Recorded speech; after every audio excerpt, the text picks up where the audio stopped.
welcome back. I'm Tanya from Tanya's Witchy Kitchen, and how are you doing today? I'm fine. Today we are talking about salt bars, luscious, skin-loving salt bars. Now this isn't the salt bar that, like the bar, these are my salt, pink Himalayan salt flowers that I usually have somewhere on the website.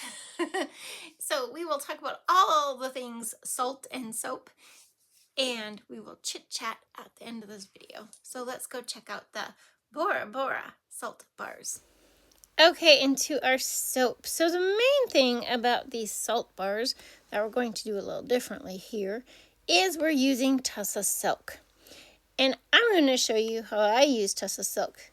As you can see, it can't really be weighed. Okay? It's so tiny. So this is what I call a cotton size piece. It's roughly that. And they can say a cotton ball size piece can go into 5 pounds of soap. Well, I'm sorry. That just seems a little crazy. But you can weigh it on the little scale. And it's 0.005 ounces is what I've got there. Okay? Just for reference. No rhyme or reason. I like to cut it up. Okay?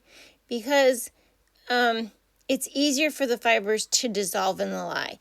You need the excessively high heat that the lye produces to help them dissolve into the water. Okay, so I really work them in, and then I work them into the water, get them really good and wet. See, because I need all the help I can to get them to dissolve. Okay, that's where we're going with that one. And then to this, that's when you add your lye. Now, some people add the lye and then the Tussah Silk, but I don't. I like to add my lye after the Tussah Silk, so to make sure, like I said, that it's super hot lye and that it dissolves correctly. Okay? And it doesn't affect the silk at all. So you want to make sure, see, it's nice and hot, and then you just want to keep mixing and mixing. And if you find a lump or something, mash it to the side of the container. Just keep mixing, really well. That's the key. Just keep mixing. Just keep swimming, swimming, swimming. So we're just going to keep mixing, mixing, mixing. I just had this other song cross my mind. I used to sing to the kids. It was, "We're all nodding, nodding. We are all nodding at our house at home." It was from those, when you got the encyclopedias and then you got the nursery rhyme book. It was beige. Yeah, I used to read that and sing a lot of songs. But, okay. That's where that is, okay? You just keep mixing till we're good. Now, in this is kaolin clay, buttermilk powder, and oatmeal powder. Okay? That's why I had to mix it up first, just to make sure it was all incorporated. And then we had our lye water with our Tussah Silk in there. And yeah, there was nothing to see. It was all nice and dissolved. And for the scent fragrance of this, it is Bora Bora from Be Scented, which I'm almost out of, which is okay. It's a very odd color, doesn't it? Really makes an odd color. Now, one thing I have found is sometimes I am not very good about the mica situation with my salt bars, and I blame it on the salt bar. Although some salt bars are just fine and dandy. The last set I made, I didn't video, which is, I don't video and then I'm going, what the heck happened? But no, they turned out fine, but actually got the micas turned out really pretty. And so these, I was going for, Bora Bora, sunsets in the tropics. I imagine bright reds and purples and pinks. And so I thought I'm going to do purple, which is Queen's Purple from Brambleberry.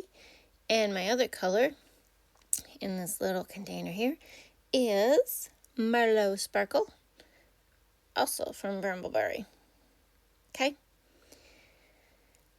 So we're going to get those colors in there. Yeah, for my notes I have blah colors, blah. Maybe they were just too close. I don't know. But anyway,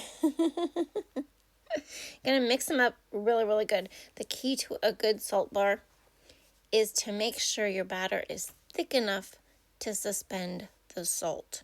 Because if the salt all drops to the bottom, you're not going to have a very good salt bar. Okay? That's my tip to you, is just make sure it's a nice thicker batter. So let's talk a little bit about the salt. I use pink Himalayan salt in my salt bars. Every once in a while, I will throw in half pink Himalayan and half Dead Sea salt. It just really depends. And now ratios, 50% to 100% of your oil weight is typical. Just depends on the soap maker. As far as the salt itself, of course it's exfoliating. It's rich in trace minerals for your skin, and it also helps with deep cleansing and detoxifying. Really, give it a bold swirl and pour. And like I said, I like my molds because salt bars set up super fast. Faster than I remember. So he sat up on my shelf for about a week before I actually unmolded him. Yeah. And there's always extra because I just do it extra. Because then I get a little salt bar. And as always, here are the fragrance notes to these luscious salt bars. And I only have one picture, so these are the salt bars when they're totally cured.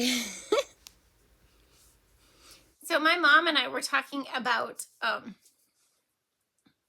can't remember what we were talking about actually, what started the conversation, but she was talking about this church, this basilica that had been built. It took 144 years to build. And so we looked it up, and it's in Barcelona, Spain, and it's called the Basilica de la Sagrada Familia. It is freaking huge. It's huge. If I can find the news, maybe that's the one, I will find the link and I'll post it below. This thing is hellacious. It is absolutely beautiful. And I know she went on a tour of all these churches, old churches in our region. And she said they were just amazing. And that is one of the things that I do love, is how much work and effort are put into these churches. But this church is crazy. The cross on top is 5 stories tall. That's what the article says. It's 5 stories tall. I shingled a roof that was like 3 stories tall, and that thing was hellacious. The ladder to get up and down there was crazy. So I can't imagine how big this cross is on top. And it's just the cross. The interesting thing is Pope Leo did some sort of mass there just recently, literally in June. Yeah. So I'm sure it would be easy to Google all this information, but churches are a fascinating thing. They really are. We have some really beautiful ones in town. But anyway, check out the basilica. It's just beautiful. It's just amazing. And then if I get the right article, he actually talks about some other churches around the world. I'm on this church thing. It's just fascinating. How they can build these things is just fascinating to me. The pyramids don't fascinate me. These churches fascinate me. Yeah. Okay. 3 things to take with you. Be kind, be forgiving, and be you.